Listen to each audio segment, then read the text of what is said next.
Hey, salut tout le monde! Aujourd'hui, avec mon chum Dominique Hébert, de Hébert Migrateur, il va nous montrer un peu qu'est-ce que ça prend comme stock pour aller à la chasse à sauvagine pour le nécessaire, hein?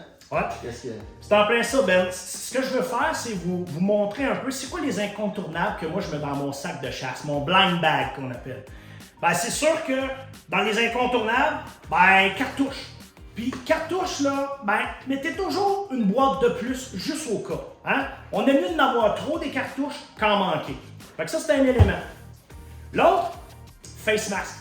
Toujours avoir un face mask en tout temps. Si vous saviez là, combien d'outards et de canards là, ont eu la vie sauve parce qu'il y avait des grosses faces blanches qui les regardaient, donc toujours avoir un face mask dans son sac.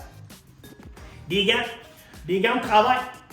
Quand on va décider là, de camoufler sa cache le matin, ben, on peut y aller à main nue, mais avec des gants, là, c'est pas mal plus agréable. Là. Donc, une petite paire de gants de travail. Ça travaille dans la boîte, des fois. Là. Exact. On est bien.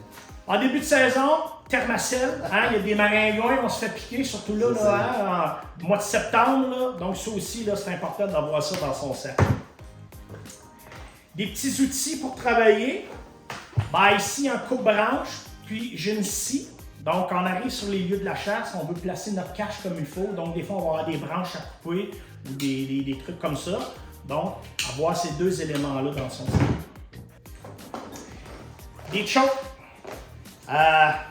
Habituellement, moi, j'ai toujours là, un choke là, spécialisé, là, qui est un straight meat tube de Fall Migrators. Okay. Donc, ça, c'est sûr que c'est un choke spécialisé. Moi, ce que je fais, c'est à toutes les fois que je reviens de la chasse, je le dévisse pour éviter qu'il rouille dans mon canon. Okay. Sauf que, je te dirais qu'une fois par saison, ça m'arrive de l'oublier à la maison. Là, j'arrive à la chasse. Heureusement, j'ai d'autres chokes dans mon sac pour les visser à mon canon parce que j'ai peut-être oublié une fois mon choke spécialisé. Des écouteurs pour me protéger du son. Ouais, hein? ça, c'est important. Ouais, ça, là, pour les oreilles, je vous dirais pour l'audition, là, ça, c'est un must. Là. Souvent, ben, avant que les canards ou les outardes arrivent en situation de chasse, je vais les laisser comme ça. Puis quand le moment du tir arrive, ben là, je vais les placer vraiment sur mes oreilles. Ouais. Ça, c'est des écouteurs qui, au son là, du fusil, vont couper le son, du moins vont diminuer le son. Puis il y a quand même ben, des haut-parleurs. Donc, je suis capable là, d'entendre le bruit ambiant, je suis capable de m'entendre caler. C'est ça aussi qui est bien important. Ouais, c'est ça. Une petite paire de longue vue. Yes. Donc, des jumelles. Des fois, on veut regarder certains trucs. Donc, c'est toujours pratique là, d'avoir ça là, dans son sac. Un petit outil multi-usage. Okay. Hein, avec des petites pinces, des fois, là, s'il y a un petit bris au niveau de mon arme à feu, là, ben, je suis capable d'utiliser ce petit outil-là là, pour être capable là, de faire là, des petites corrections. Il y a plus de fin à ça.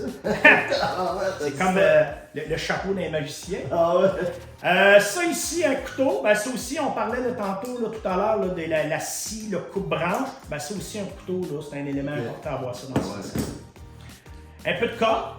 Okay. Hein, des fois, je veux accrocher du camouflage à ma cache ou je veux fixer ma cache quelque part, donc toujours avoir un petit rouleau de corde. Ouais, des tailles rares, ça aussi, c'est un excellent choix. Ouais. Ça, je peux les réutiliser, c'est ça qui est intéressant de la corde, c'est que je peux la réutiliser, tandis qu'une taille rare, ben, quand je l'utilise une fois, c'est fini.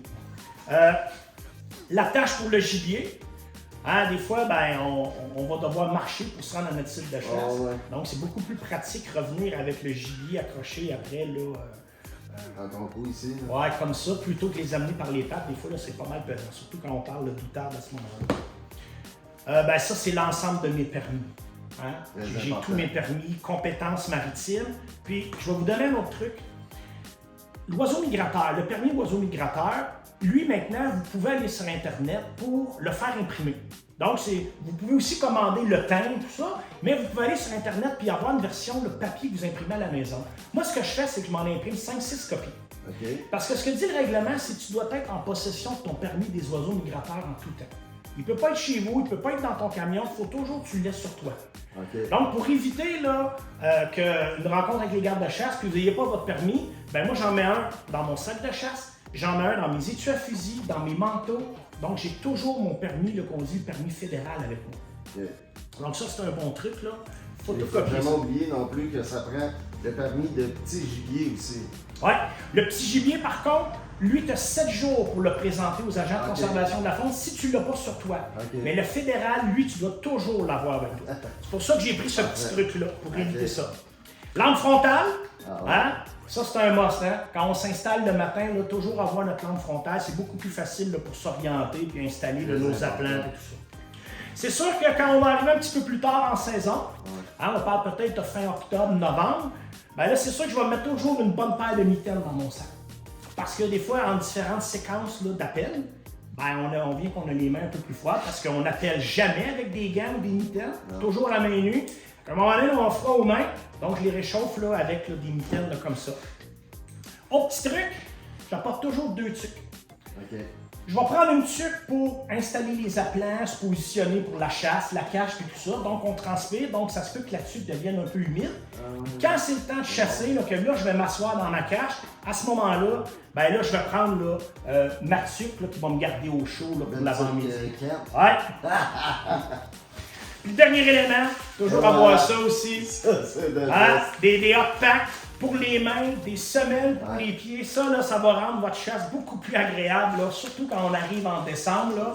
Hein? Si vous voulez rester un peu plus longtemps, ben, ayez ça là, vraiment là, dans votre sac. Donc, c'est tous les éléments que moi je traîne. Vous avez vu, j'ai quand même un gros sac.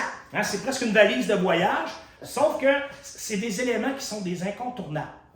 À vous de faire une sélection, de dire, moi je vais prendre ça, mais pas ça. C'est votre choix. Moi, je voulais juste vous informer là, aujourd'hui en disant, ça, c'est des incontournables pour votre prochaine chasse. Je te remercie, mon dame. Ça fait plaisir, Ben. Je te souhaite une bonne saison. Yes, toi aussi. À vous autres aussi.